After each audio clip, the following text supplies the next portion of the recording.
आता बातम्या पाहूया विस्ताराने। सुरुवातीलाच बातमी आहे मवियाच्या कोटातून। मवियाची मुंबईमध्ये जागा वाटपासंदर्भात बैठक पार पडली।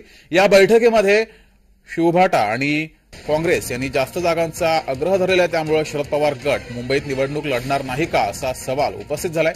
मुंबईतल्या सगळ्या जागांवर आदित्य ठाकरे आणि राहुल गांधींचा दावा आहे। मुंबईतल्या मवियाच्या बैठकीत जागांसाठी संघर्ष बघायला मिळाला।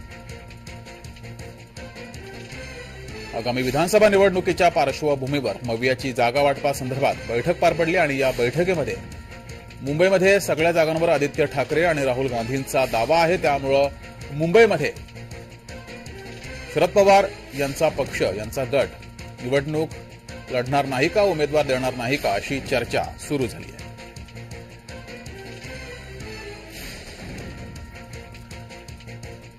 तर आगामी विधानसभा निवडणुकीच्या पार्श्वभूमीवर मुंबईत ही जागा वाटपासंदर्भात बैठक पार पडली।